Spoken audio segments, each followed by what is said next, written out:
All right, welcome back to the channel. It's your boy Fanon, and in this video, we are going to be in the 154-pound division, where there is talk that Jermell Charlo may not fight either of the big fights that people are looking for him to fight, either Terence Crawford or Tszyu, because he may not come back at all. And that, my friend, would be an absolutely terrible thing. Let's talk about that in this video.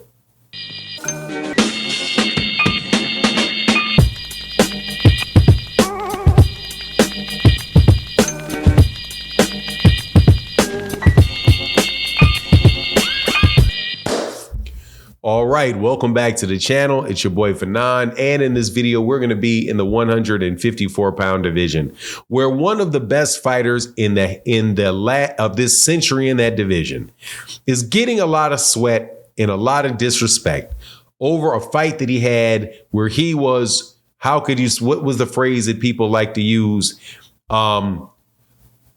Attempting to be great or searching for greatness. Or what's the phrase that you get that people like to use? Daring to be great, with a fight against Canelo Alvarez. And after the fight with Canelo Alvarez, because of the way that the fight went with Canelo Alvarez, and I have to tell you, I completely disagree with the majority of the people that talk about that's representation of what happened in that particular fight. He is getting all kind of sweat. And so now there are people and sources out there that are saying that Jermell Charlo may very well not fight again. What a tragedy that would be. Now, before I get into the details of it, let me welcome you back to the channel. If you are new to the channel, please accept my invitation to hit the subscribe button, hit the bell icon so you can be notified of when we release more videos. And if you're a longtime subscriber and supporter of the channel, thank you so much for your continued support. It means an immense amount. Thank you, thank you, thank you. But let's get into this. And thank you to everybody that supports in the super thanks and comes by the live streams that we have every day around 8 a.m. Central Standard Time, 9 a.m. Eastern Standard Time. All right. So in boxing, you've had a bunch of people that have dared to be great and went up multiple weight classes to fight one of the best fighters in the world. And they lost. When they lose, nothing really happens with their career. People say, oh, we understand that they went up 2 weight classes and they moved down, and they didn't look good in that particular fight. But hey, man, it's the guy 2 weight classes up. Or a guy that is significantly bigger and a great fighter.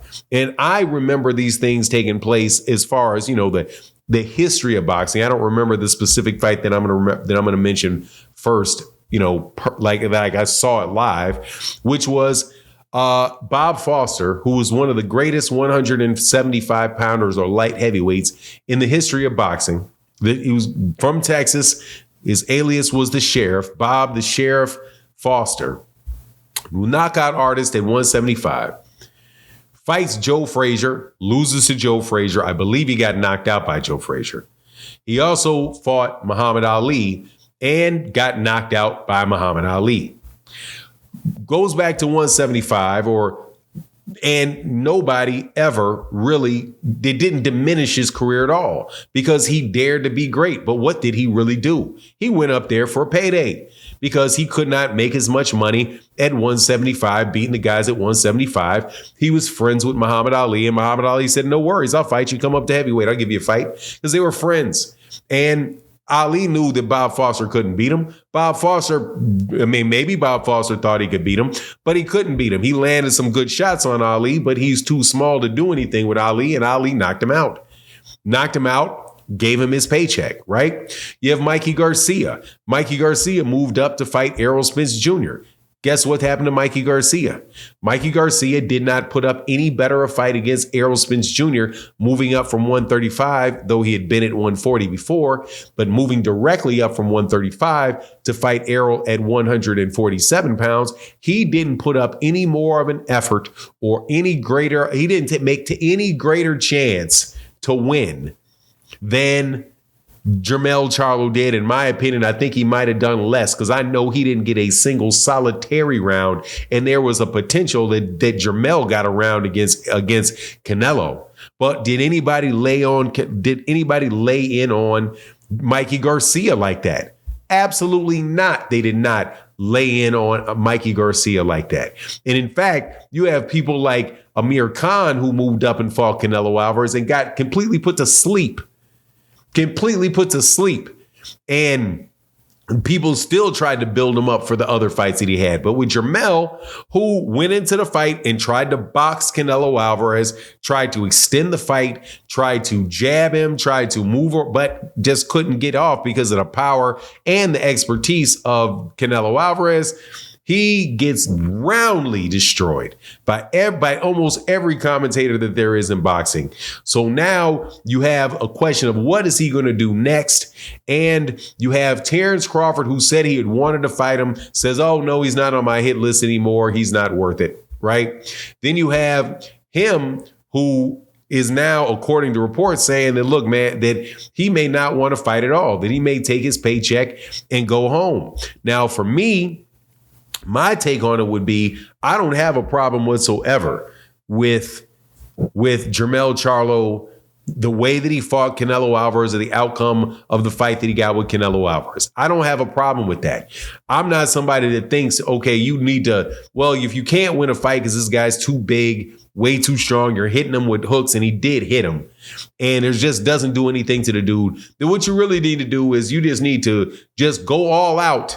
And if you get knocked out, you get knocked out, but you really look like you just gave it your all, right? Giving it your all could be just trying to find a way to win rounds without trying to get yourself decapitated. Now, while I don't think that he had a particularly good fight, I just don't think it's worth all the drama that he got. And if he leads to his retirement, either by his lack of desire to fight because of the pushback and all of the stuff that he got from fans after that fight, or it's because he has enough money now where he says, look, I don't really have to fight. I don't know how much money he made, $15 million. And he says, look, I'm good. And now I'm going to pick but if he doesn't fight, it's a bad thing because he's one of the best 154s that we have. He's the best 154 pounder as far as we know it, and one of the most exciting fighters and rough and rugged fighters that there is in boxing.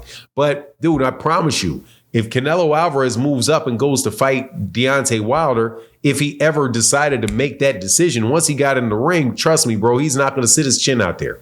Even if he realizes, God, dog, I can't get to him because this dude's jab's too long. Man, he hits so much harder than I thought he was. Man, these guys ain't going to go out there. Let me throw my chin out there and get bombed out. Man, probably not, man. Probably not. You're going to see him fight. And because he didn't do that with Dimitri Bivol. And that's another example of somebody that had a fight with somebody where he really didn't put it all out there, but did not get the fan reflux that Jermell are getting. But anyway, I would just think that would be a terrible thing if he retired. I hope it's not true. That's my take on the matter. Please let me know what you think in the comment section. And with that, I'm out. Deuces.